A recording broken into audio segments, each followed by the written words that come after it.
Halo, selamat siang, sahabat dokterku spesialisku dimanapun kalian berada. Jumpa lagi dengan saya, Dr. Talita Retno Kurniawati, spesialis kedokteran fisik dan rehabilitasi.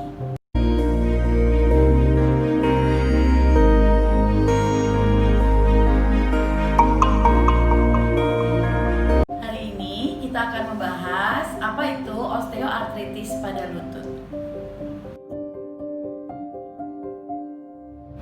Osteoartritis merupakan salah satu bentuk artritis atau biasa disebut dengan pengapuran sendi. Pengapuran sendi ini merupakan penyakit degeneratif yang mengakibatkan kerusakan pada tulang rawan sendi. Sebenarnya osteoartritis ini dapat terjadi pada semua sendi di daerah tubuh kita. Namun yang paling sering terjadi adalah pada sendi lutut dan sendi panggul, di mana merupakan sendi besar yang menopang berat badan.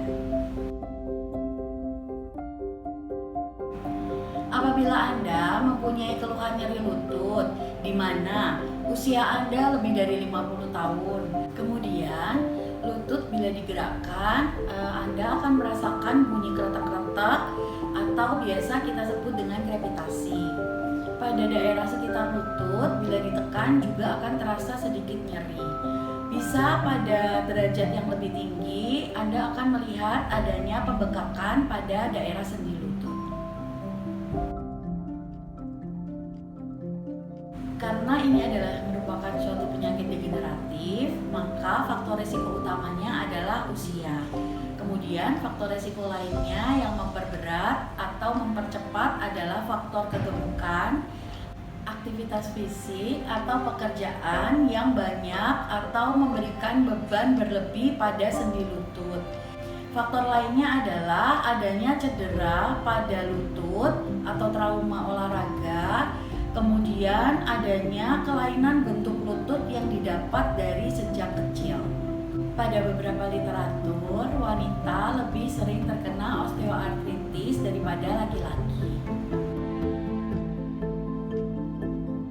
Karena ini merupakan penyakit degeneratif, maka sayangnya belum dapat disembuhkan. Tetapi dengan penata laksanaan yang tepat, diharapkan pasien dapat bebas nyeri serta dapat memperlambat kerusakan tulang rawan sendi yang terjadi sehingga pasien dapat tetap melakukan kegiatan sehari-hari secara aktif. Yang menjadi target utama pada penanganan rehabilitasi medik adalah nyeri.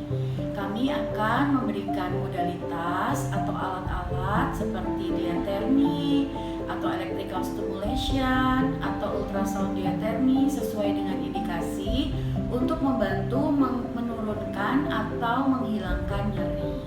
Setelah nyeri sedikit teratasi atau menurun, dari kami akan menggunakan latihan untuk menguatkan otot-otot paha. Kenapa? Karena otot-otot paha itu berfungsi sebagai korset alami pada sendi lutut kita. Pada kondisi tertentu, kami juga akan menyarankan untuk penggunaan alat bantu jalan, baik itu berupa walker maupun berupa tripod, di mana fungsinya untuk mengurangi beban pada sendi lutut yang terkena. Baik, sahabat dokterku spesialisku dimanapun kalian berada, setelah ini akan ada tips dari saya bila sahabat dokterku spesialisku mengalami gejala-gejala seperti yang sudah saya jelaskan di atas.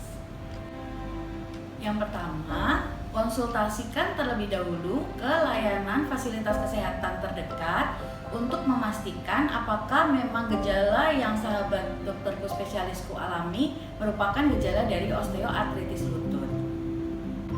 Yang kedua, tetaplah aktif bergerak dan melakukan aktivitas kegiatan sehari-hari. Namun, hindari beberapa gerakan atau aktivitas yang dapat mencetuskan nyeri. Seperti apa?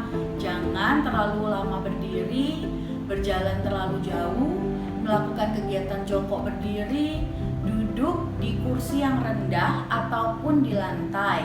Kemudian hindari naik turun tangga dan aktivitas seperti berlari atau melompat. Yang ketiga adalah tetap menjaga berat badan atau kurangi berat badan sampai mencapai berat badan ideal. Karena seperti yang di atas sudah saya sebutkan, salah satu faktor resiko pencetus dari osteoartritis adalah obesitas. Selanjutnya adalah melakukan latihan fisik. Seperti apa?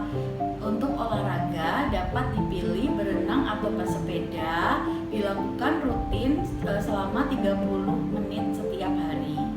Kemudian yang berikutnya adalah latihan untuk memperkuat otot-otot lutut yang dapat dilakukan oleh sahabat dokterku spesialisku sendiri di rumah. Baiklah sahabat dokterku spesialisku, sampai di sini dulu pertemuan kita di video kali ini. Sampai jumpa lagi di video-video kami selanjutnya. Jangan lupa untuk subscribe, komen, like, and share.